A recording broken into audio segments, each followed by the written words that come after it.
আল্লাহ তাআলা আজরাইলকে জিজ্ঞাসা করে, আজরাইল রে, তোমার কি কোনোদিন কারো জান কবজ করতে কষ্ট হয়েছে নি? আজরাইল ডাক দিয়া বলে, মালিক, এই দুইটা মাত্র জান আমি কবজ করার সময় আমি কান্না করেছি। আল্লাহ তাআলা ডাক দিয়া বলতেছে, আজরাইল রে, কোন দুইটা জান তুমি কবজ করার সময় কান্না করছো? আজরাইল আল্লাহকে ডাক দিয়া বলে, আল্লাহ,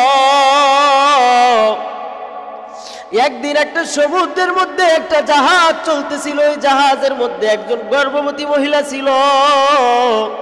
সমুদ্রের মধ্যে হঠাৎ কইরা তুফান উঠা গেছে, এমন তুফান শুরু হয়ে গেছে, জাহাজটা ভেঙে চুরে লন্ডভন্ড হয়ে গেছে।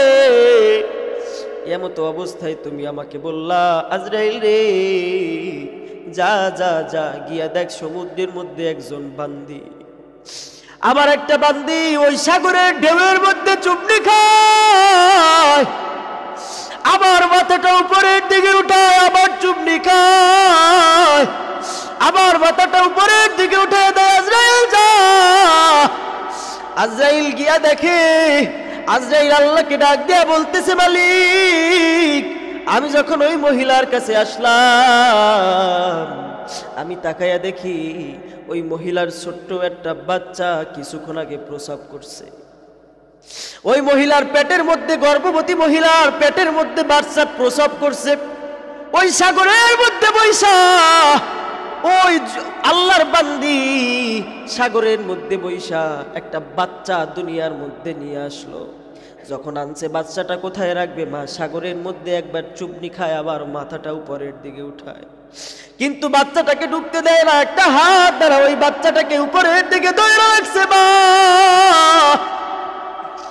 ও আল্লাহ, কিছুক্ষণ পর ওই মহিলা একটা কাঠের টুকরা পাইল, ওই কাঠের টুকরার মধ্যে বাচ্চাটাকে শোয়াইয়া মা বারবার পানির নিচে চুবনি খায়, কিন্তু ওই বাচ্চাটাকে পানির নিচে ডুবতে দেয় না। মা বারবার চুবনি খায়, আবার মাথাটা উপরের দিকে উঠায়। ছোট্ট বাচ্চা, সমুদ্রের চারদিকে তুফান, তুমি আমাকে হুকুম দিয়ে দিলা, আজরাইল যা, ওই বাচ্চার মায়ের রূহটা কবজ করে নিয়ে আয়।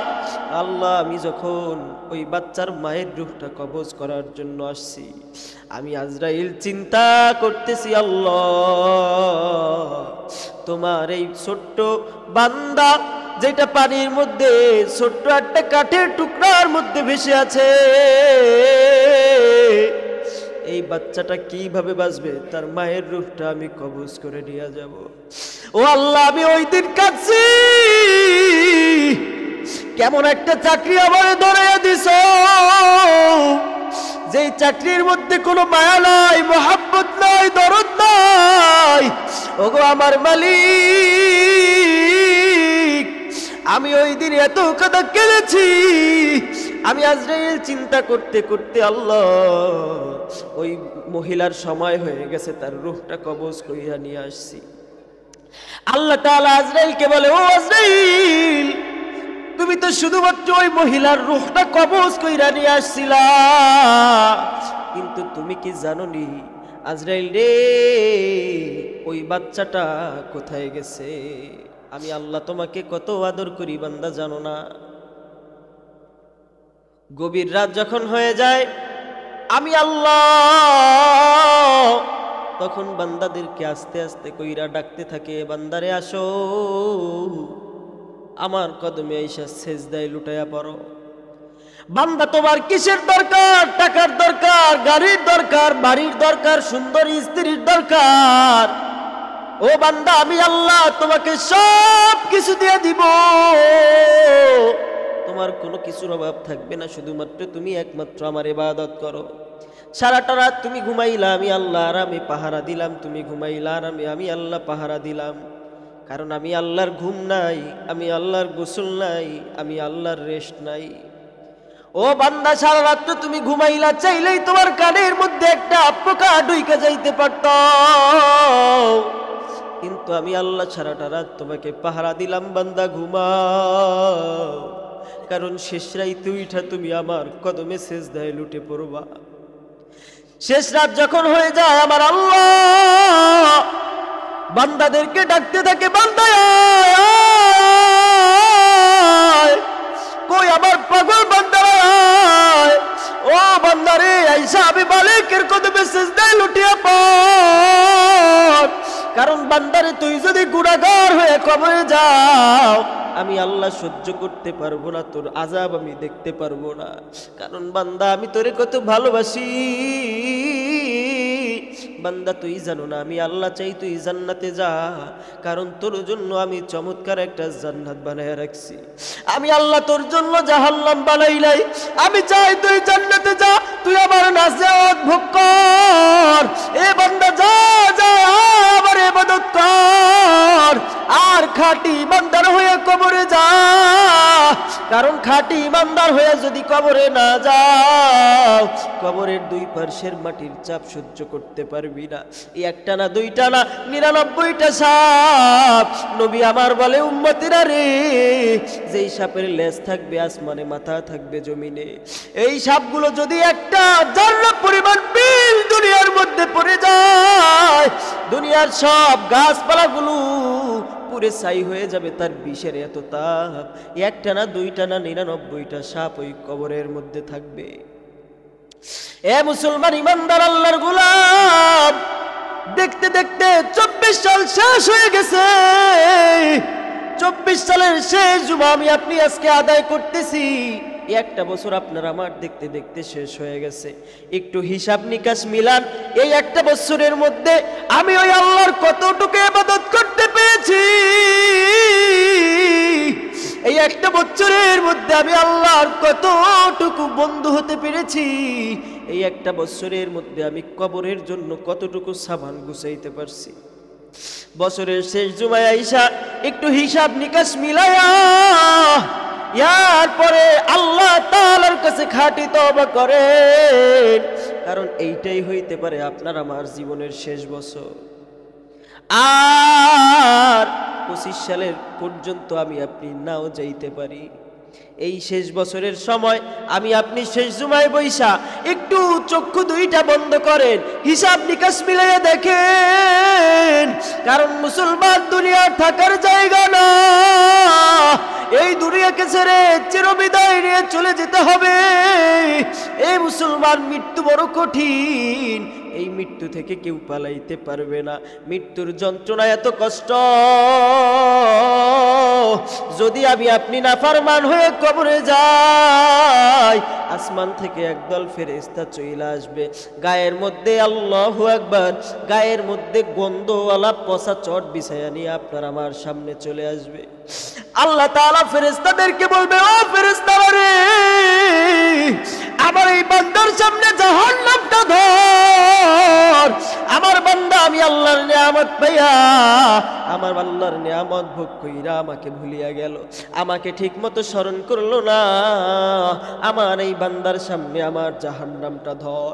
ওই ফেরেশতারা যখন আল্লাহর ওই বান্দার সামনে জাহান্নামটা ধরবে, জাহান্নামী ওই জাহান্নাম দেখা তার শরীর থেকে রূহটা বাহির হইতে চাইবে না। 360টা মাকামের মধ্যে ওই জাহান্নামটা দৌড়াদৌড়ি করতে থাকবে। আজরাইল ডাক দিয়া বলবে, খবিস, আমার আল্লাহর নিয়ামত পাইয়া, আমার আল্লাহর নিয়ামত ভোগ কইরা হালালকে হালাল মনে করলি না, হারামকে হারাম মনে করলি না, যেমন মন চায় তেমন চলছো।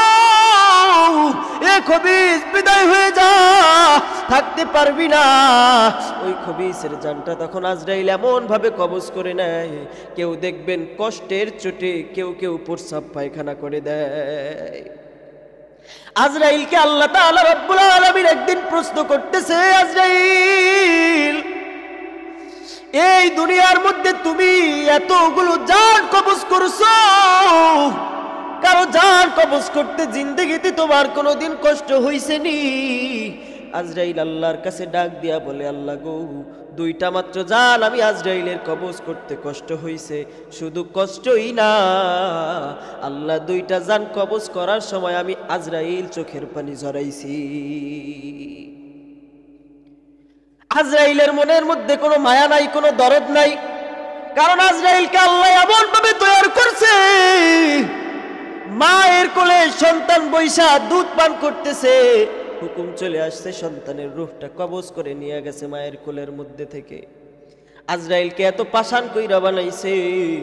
আল্লাহ তাআলা আজরাইলকে জিজ্ঞাসা করে, আজরাইল রে, তোমার কি কোনোদিন কারো জান কবজ করতে কষ্ট হইছে নি? আজরাইল ডাক দিয়া বলে, মালিক, এই দুইটা মাত্র জান আমি কবজ করার জন্য, কবজ করার সময় আমি কান্না করেছি।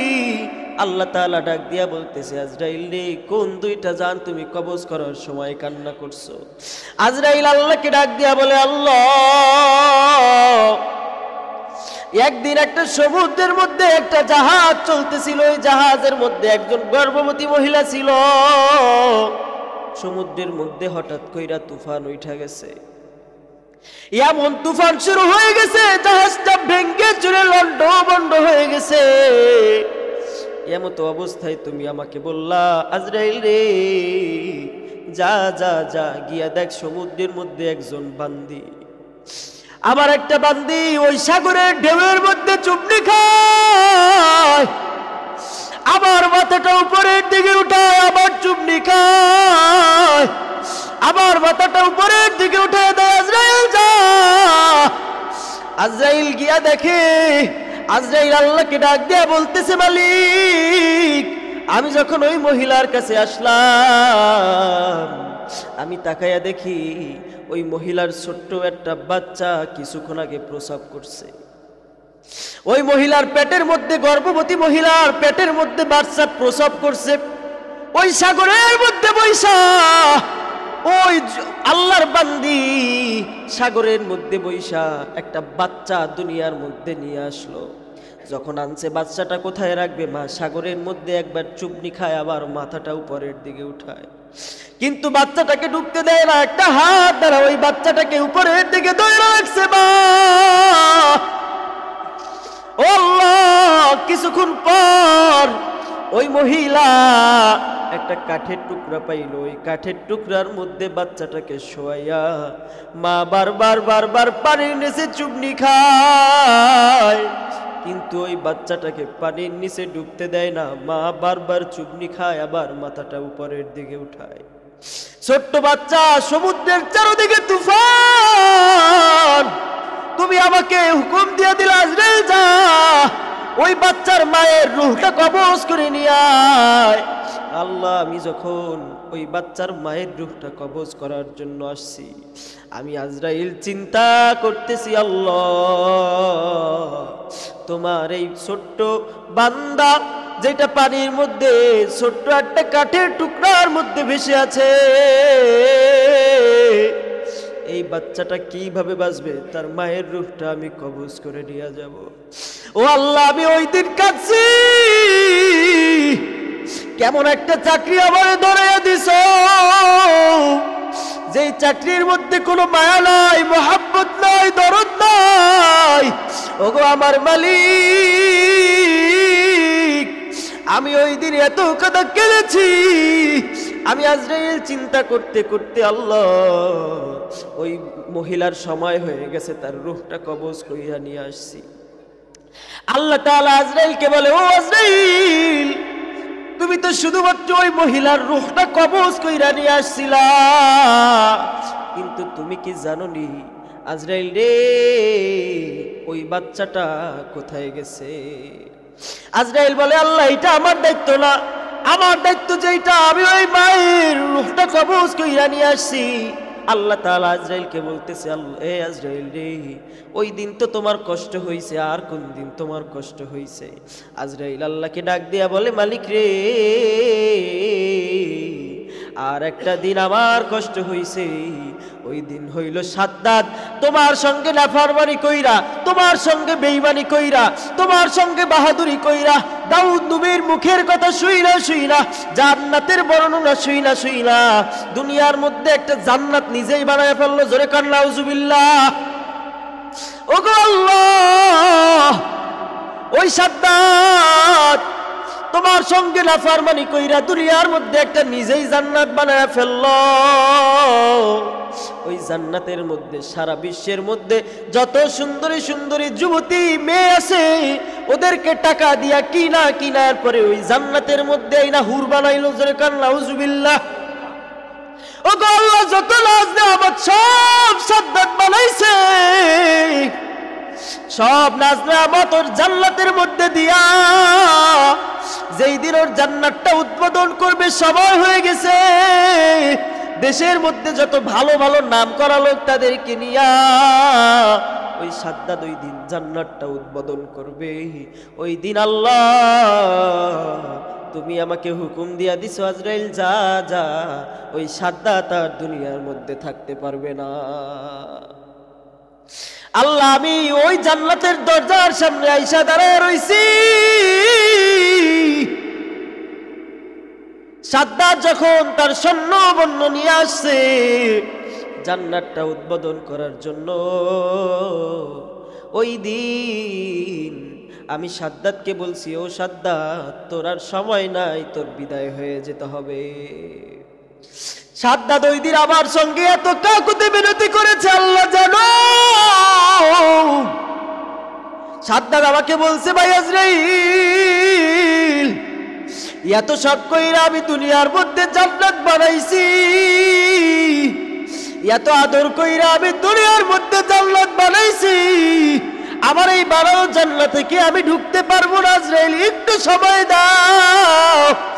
আমি আজরাইল বলছি, ও সাদ্দাত একটা সেকেন্ড পরিমাণ সময় তোমাকে দেওয়া হবে না। ওগো আল্লাহ ওই দিন আমি আজরাইল এত কাঁদা কাঁদছি, কারণ এই বান্দাটা কত শখ কইরা জান্নাত বানাইলো, জান্নাতের মধ্যে ঢুকবে, কিন্তু তুমি মালিক আজরাইলকে জান্নাতের মধ্যে ঢুকতে দিলা না, তুমি সাদ্দাতকে জান্নাতের মধ্যে ঢুকতে দিলা না। ওগো আল্লাহ আমি এই দুইটা রূহ কবজ করার সময় আমি আজরাইল কান্না করেছি। এবার আল্লাহ তাআলা আজরাইলকে ডাক দিয়ে বলে, ও আজরাইল তুমি যে দুইটা ব্যক্তির রূহ কবজ করার সময় কান্না করেছো তুমি কি জানো এরা কে? আজরাইল বলে, আল্লাহ আমি তো জানি না এই দুইটা ব্যক্তি কে। আল্লাহ তাআলা আজরাইলকে বলতেছে, আজরাইল রে সমুদ্রের মধ্যে তুমি যেই মায়ের রূহ কবজ করছিলা, যেই বাচ্চাটাকে সমুদ্রের মধ্যে রাইখা আসছিলা, আজরাইল আমি আল্লাহ এই বাচ্চাটাকে সমুদ্র থেকে বাঁচায়া, আমি আল্লাহ এই বাচ্চাটাকে, আল্লাহু আকবার, আমি এই বাচ্চাটাকে এত বড় বানায়া দুনিয়ার মধ্যে এত সম্পদের মালিক বানাইছি। ও আজরাইল এই সাদ্দাতকে আমি আল্লাহ ওই সাগরের তুফান থেকে বাঁচাইয়া দুনিয়ার মধ্যে এত সম্পদের মালিক বানাইছি। ওই যেই মায়ের রূহ কবজ করছিল ওই মায়ের সন্তান এই সাদ্দাত আমার সঙ্গে নাফরমানি করছে, আমি আল্লাহর কথা অনুযায়ী চললো না, দুনিয়ার মধ্যে জান্নাত বানাইলো। ও আজরাইল আমি আল্লাহ কেমনে সহ্য করি বলো? ও আজরাইল রে এই দুইটা লোক হইল একই লোক। যেই মায়ের রূহ কবজ করার সময় কান্না করছো, আবার ওই সন্তানের রূহ কবজ করার সময় কান্না করছো। ও আজরাইল এই দুনিয়াতে কেউ থাকতে পারে না, কেউ থাকতে পারবে না, কারণ এই দুনিয়ার থেকে বিদায় নিয়ে চলে যেতে হবে। এই দুনিয়াটা হইল রং তামাশার দুনিয়া, এই দুনিয়া থাকার জায়গা না। যতই বিল্ডিং করি, যতই যা করি না কেন, একটা সময় এই দুনিয়াকে ছাইরা ওই বিল্ডিং থেকে বের হইয়া আপনার আমার কবরের মধ্যে চলে যেতে হবে। বাংলাদেশের মধ্যে এমনও প্রমাণ আছে, বাবা দুইটা সন্তানকে রাইখা ঢাকার জমিনে বিদায় হয়ে গেছে। আরো 2-3 বছর আগের ঘটনা, বাবা বিদায় হয়ে গেছে, সন্তান দুইটা এইদিকে বাবার লাশ দাফন কাফনের ব্যবস্থা না কইরা ওই সন্তান দুইটা জমি জামা ভাগ করার জন্য ব্যবস্থা শুরু করে দিছে। সন্তান দুইটা মারামারি গ্যাঞ্জাম শুরু কইরা দিছে। এদিকে বাবার লাশ কোটি কোটি টাকার মালিক, বাবার লাশ বাইরে বইয়া পচা শুরু হয়ে গেছে। সন্তানের বাবার ওই লাশের প্রতি নজর নাই, জমি জমা ভাগ করা নিয়ে সন্তানের মধ্যে গ্যাঞ্জাম লেগে গেছে। এত কোটি টাকার মালিক নিজের টাকা দিয়া দাফন কাফনের ব্যবস্থা হয় নাই, এলাকার মানুষজন লাস্টে চাঁদা তুইলা এরপরে ব্যক্তির দাফন কাফনের ব্যবস্থা করছে। এই টাকা পয়সা কোনো কাজে আসবে না, দুনিয়ার সময় বড় অল্প। আজকে একটা বছর আপনার আমার জীবন থেকে শেষ হয়ে গেছে। আমি আপনি 24 সালের শেষ জুমা পড়তেছি আজকে, আগামী জুমায় 25 সাল হয়ে যাবে। বছরটা শেষ হয়ে গেল, হিসাব নিকাশ মিলান কতটুকু আমি আপনি জান্নাতে যাওয়ার জন্য নিজেকে তৈয়ার করতে পারছি, ওই কবরে যাওয়ার জন্য নিজেকে তৈয়ার করতে পারছি। আয় আল্লাহ, আপনি আমাদের সকলের জীবনের জিন্দেগির সব গুনাহগুলো মাফ কইরা দেন। সকলে বলেন আমিন। আয় আল্লাহ, আমাদের 24 সালটা যেমন গেছে মালিক, সামনের বছরটা তুমি আমাদের সব ভাইদেরকে ইমানদার বানায় দিও। আল্লাহু আমিন। বাড়ি যায় বললেন, ইমানদার হয়ে কবরে যাইতে মন চায় না, তাহলে আল্লাহু আমিন বলতে কষ্ট হয়। এই আমিনটা যদি কবুল হয়ে যায়, যারা আমিন বলেন নাই, যারা আমিন বলছে, এদের আমিনটা যদি আল্লাহর দরবারে কবুল হয়ে যায়, লস খাইলো কারা? আপনারা না, যারা বলছে। কার আমিন কোন সময় কবুল হবে কেউ জানি? তাহলে এই যে আমিন না বইলা চুপ করে রইছেন, আল্লাহ, মানুষ দোয়া পায় না আর আপনারা দোয়া পাইয়াও আমিন বলেন না, এই হইল অবস্থা। যাই হোক, আল্লাহ তাআলা আমাদেরকে এই বছরটা যেমন গেছে, সামনের বছরে আল্লাহ তাআলা আমাদেরকে যেন খাঁটি ইমানদার বানায়া দেয়। সকলে বলেন আমিন।